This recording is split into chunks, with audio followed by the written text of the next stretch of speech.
Okay, so we are at the end of our study on the demographic transition model and the epidemiological transition models.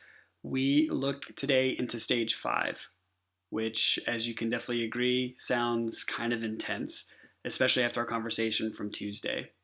But the bottom line is we need to make sure that we have a very clear idea of what's happening for each stage, what's happening to your crude birth rate, your crude death rate, your natural increase rate, and of course, infant mortality rate, just to name a few major shifters of stage position.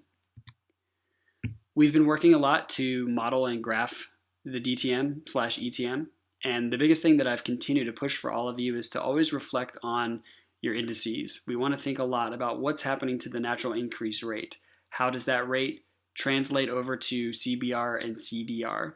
What again is taking life? Where does the epidemiological transition fit in to each one of these stages? So that's kind of the big goal for you to think about and reflect on as we sort of hit a halfway point through Unit 2. The big thing that I want to draw your attention to is when you're simply looking at this graph, when you're looking at this model, I should say, you notice that stage 5 instantly has some unique situations going on. Of course, we have question marks, a lot of them. We're not necessarily sure what's happening with stage 5. We really have no idea what lies in future for the state or states that are in this stage. We don't really know what's going to happen to the population. We have no idea what really happens when a population starts to sustain a natural decrease rate. It's very concerning. But the main thing that we correlate with stage 5 in the DTM is this is where a population starts to undergo massive decline. Now, that decline hopefully will be short lived, but if it is long term, then it starts to really raise, again, a lot of question marks. Where does the state go from there? What happens to their cultures? What happens to their resources? Input, or in generally put, what happens to the actual people living there? So when we are examining the characteristics of stage 5 states, first and foremost, we take time to look at their population pyramid. We now notice mushrooming out of the upper portions of the population pyramid.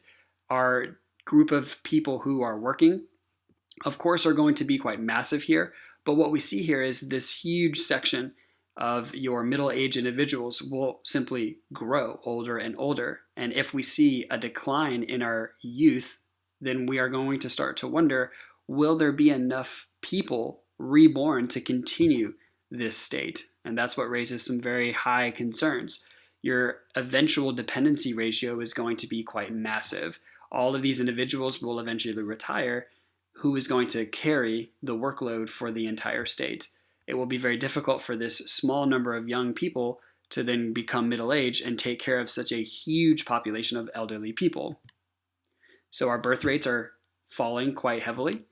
Our death rate, while stable, is expected to increase. In stage 5, we start to recognize that eventually your death rate is going to skyrocket because, again, as we heard Hans Rosling say in Don't Panic, elderly people do pass away. And when you have such a high volume of elderly people, that will be a high volume of death. Our natural increase rate turns into what is simply known as ZPG, or zero population growth.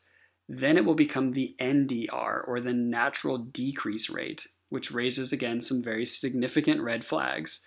A stagnation in your population growth will, if not changed, lead to, again, an NDR, or a natural decrease rate. Now, when we start thinking about our crude birth rate and our death rate, basically the same things that are happening in stage 4 will carry over into stage 5. It is going to be very gradual, right? But it is unique to still think about why these things are starting to take place. So we start to reflect on this. We start to think, why again might people in stage 4, as a population or as a society, why would they start to really gravitate away from having children? What exactly is going on in stage 4 countries where having children becomes less of a goal? There's less people aspiring to have major, large families. And what impact does that have on the natural increase rate? And how can it set up for a natural decrease rate? Okay, so we again really start to think of why stage 5. Again, it is a mythical position. Many people are arguing that this simply is not real. It is sort of seen more as a prediction. It's kind of warranted as a possibility. But we are seeing some Northern European states already moving into the characteristics of a stage 5 DTM and ETM position. Their population is extremely elderly. It is declining, which means their population is going down instead of up. Their birth rates are very significantly low, to the point where, again, it has raised the issue that they may not have enough people being born to bounce their population back. Some critical examples of states that are already showing stage 5 positions. We have, of course, Germany. Germany has seen such a significant drop in their population, and especially their working aged individuals, that they are welcoming foreign individuals to come into their country to run the major day-to-day businesses. In the United Kingdom, we have already started to see a dip, but those decreases are expected to grow exponentially starting as early as 2021, and many believe that they will become a stage 5 state. So again, to sort of reflect on and think about how the population pyramids will look at and correlate to the data, again, we see this typically almost like a fat arrowhead. Some will look like a weird, unique mushroom. Others might look like just a simply inverted stage 1 population pyramid. You will have a very wide midsection of your population pyramid to show a huge sort of working age group.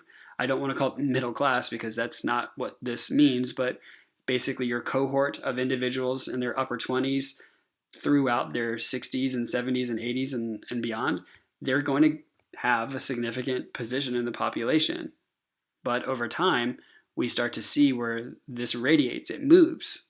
As people age, of course, the population pyramid shifts. And so we start to see this predicting to show that there's going to be a huge population of elderly people, whereas your youthful individuals will be less and less as less people are having large families. More people working will dedicate their lives to work instead of having big families for things like farming.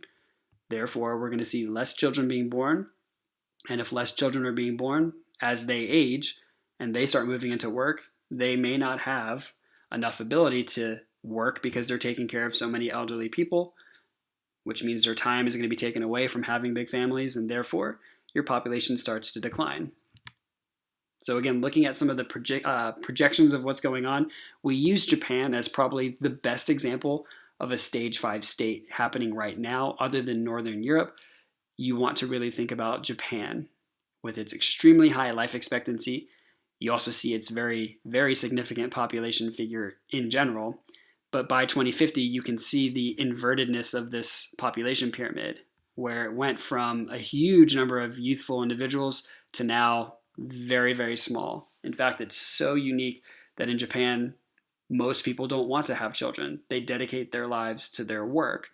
It's unique in a cultural perspective, as in many cases, people in Japan don't know how to actually date. They don't know how to get a partner. And therefore, with no dating and no, reproduction, there's not going to be a population. So it's unique to see that in Japan today, there are actual groups and agencies who are working to try to help people learn the social skills of dating and how to actually form a relationship with a person where you would be interested in having a child or children with, just to show you that culture and population connect together. Some current problems with the demographic transition model. One of the final things that we're going to look at are simply the ways in which the model is not perfect, right? So basically here we recognize that considering the European experience, we assume that all countries are going to industrialize. And that simply is not the case.